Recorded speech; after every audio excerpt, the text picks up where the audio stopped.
जय हिंद, नमस्कार सभी प्यारे भाइयों को। मैं लेके आ चुका हूँ आपके सामने टॉप और बेहतर क्वेश्चन। देखिए और एक बार वीडियो को लाइक शेयर और कमेंट करना नहीं भूलेंगे। टॉप और बेहतर क्वेश्चन आपके सामने आर्मी के आ चुके हैं।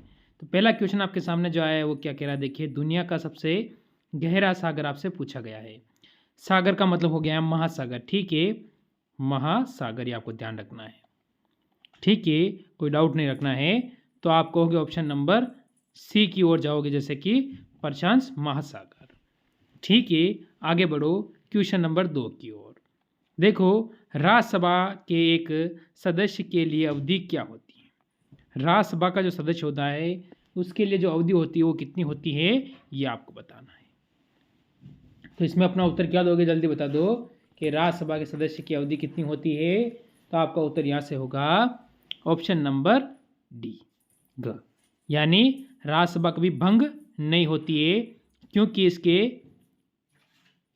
क्या करते हैं, हर 2 साल में 1/3 सदस्य चेंज हो जाते हैं, यानी हर 2 साल में 1/3 सदस्य इसका चेंज होता रहता है। ये आपको ध्यान रखना है। आगे बढ़ो अगले क्वेश्चन पर। देखो, अगला क्वेश्चन आपके सामने 3 नंबर। अंतर्राष्ट्रीय न्यायालय के राष्ट्रपति नियुक्ति के लिए जाने वाले पहले भारतीय कौन थे। ठीक है, पहले भारतीय कौन थे, जिसे क्या है, न्यायाधीश के राष्ट्रपति की नियुक्ति के लिए किए जाने वाले पहले भारतीय का नाम आपको बताना है। तो कहोगे आपका उत्तर इसमें क्या होगा, Nagendra Singh. Option number A पे आप चले जाओगे, क बिल्कुल आपका सही हो जाएगा यहाँ पर। अगला क्वेश्चन देखो, इसका उत्तर दो क्या है, कौन सा दिन मानव अधिकार दिवस के रूप में मनाया जाता है। मानव अधिकार के दिवस में कौन सा दिन मनाया जाता है। तो आप 10 दिसंबर कहोगे, ऑप्शन नंबर सी, यानी ग बिल्कुल आपका यहाँ पर सही हो जाएगा। आगे बढ़ो अगले क्वेश्चन पर। देखो, क्वेश्चन नंबर 5 आप देखेंगे और इसका उत्तर देंगे। भारत की सबसे बड़ी बहुउद्देशीय नदी घाटी परियोजना है, कौन सी है, यह आपको बताना है। जैसे कि हीराकुंड, ठीक है, पखरा नागल नहीं हुई, भाखड़ा नागल होगी ये, ठीक है, दामोदर वैली। तो इसमें से हमारा उत्तर क्या होगा, तो 5 नंबर का उत्तर हो जाएगा भाखड़ा, ठीक है, भाखड़ा नागल। ये आपको ध्यान रखना है। ऑप्शन नंबर आपका यहाँ पर ख बिल्कुल सही है, ये आपको ध्यान रखना है। बढ़ो आगे अगले क्वेश्चन पर। क्या है, उत्तर दीजिए। किस राज्य में, ठीक है, सांची स्तूप स्थित है। सांची की जो स्तूप है वो कौन से राज्य के अंदर है, मध्य प्रदेश, उत्तर प्रदेश, बिहार या महाराष्ट्र।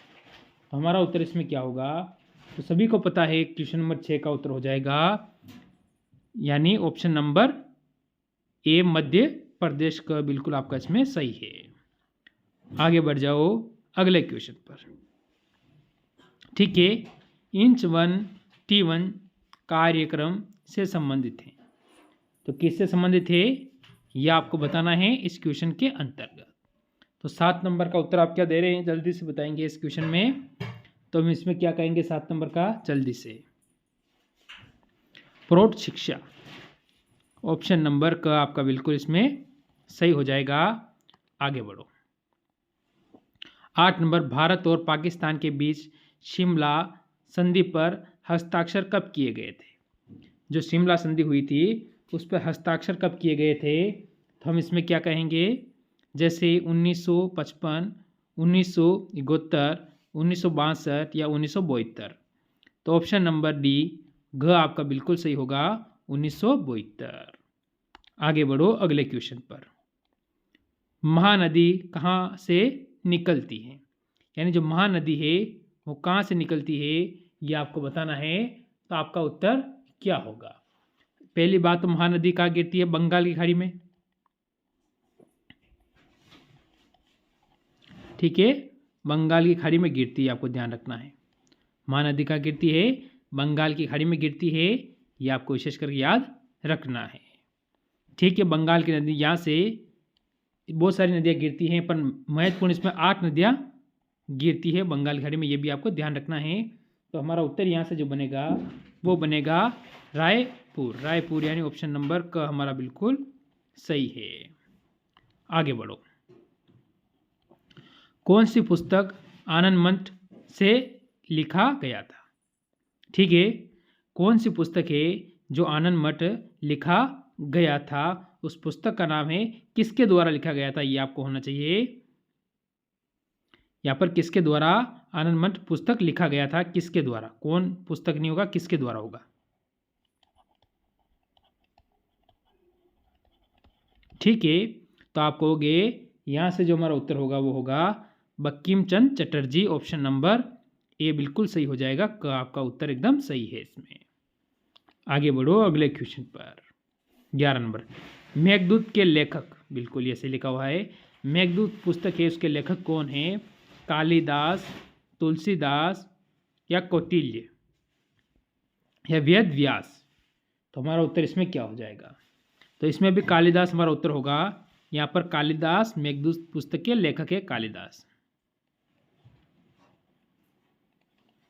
ठीक, आगे बढ़ो।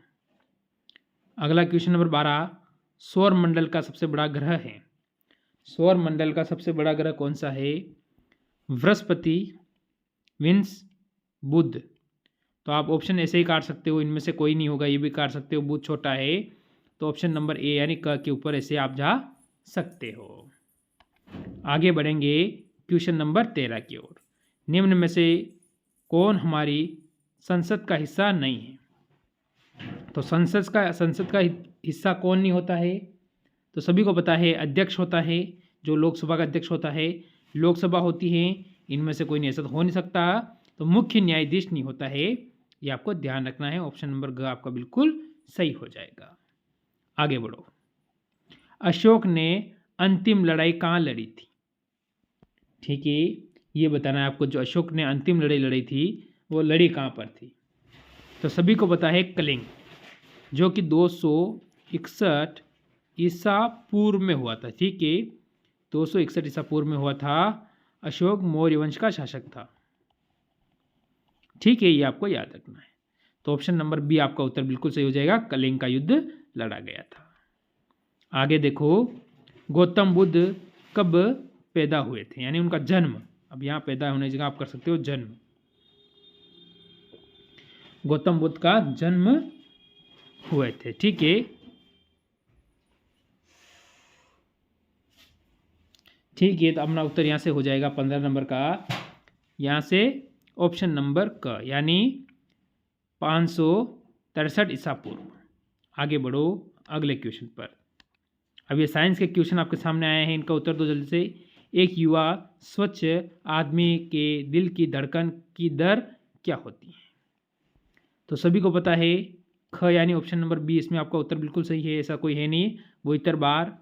आगे बढ़ो। मस्तिष्क किसके लिए जिम्मेदार होता है?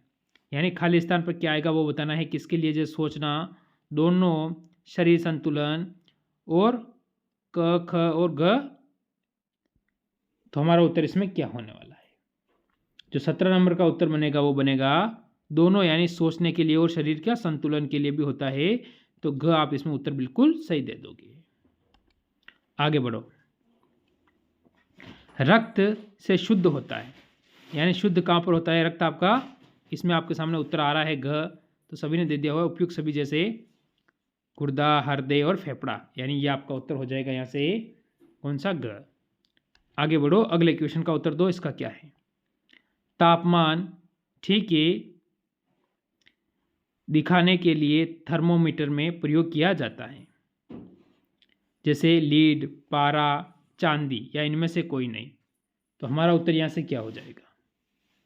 तो 19 नंबर जो क्वेश्चन है उसका उत्तर होगा पारा, मतलब ऑप्शन नंबर ख आपका बिल्कुल सही हो जाएगा। आज का लास्ट, अंतिम और 20वां क्वेश्चन देखेंगे और इसका उत्तर बताएंगे क्या है आपका, जल्दी से। तो आज का जो 20वां क्वेश्चन आपके सामने आया है ये क्या रहेगा आपका? HW, यानी इसका उत्तर आप मेरे को कमेंट करेंगे कि इसमें आपका उत्तर ऑप्शन नंबर ए होगा, बी होगा, सी होगा या फिर डी होगा। तो इसमें आपका यहाँ से उत्तर क्या बनता है, जैसे वो उत्तर आप मेरे को कमेंट करके बताओगे। तो सभी को मेरी तरफ से जय हिंद।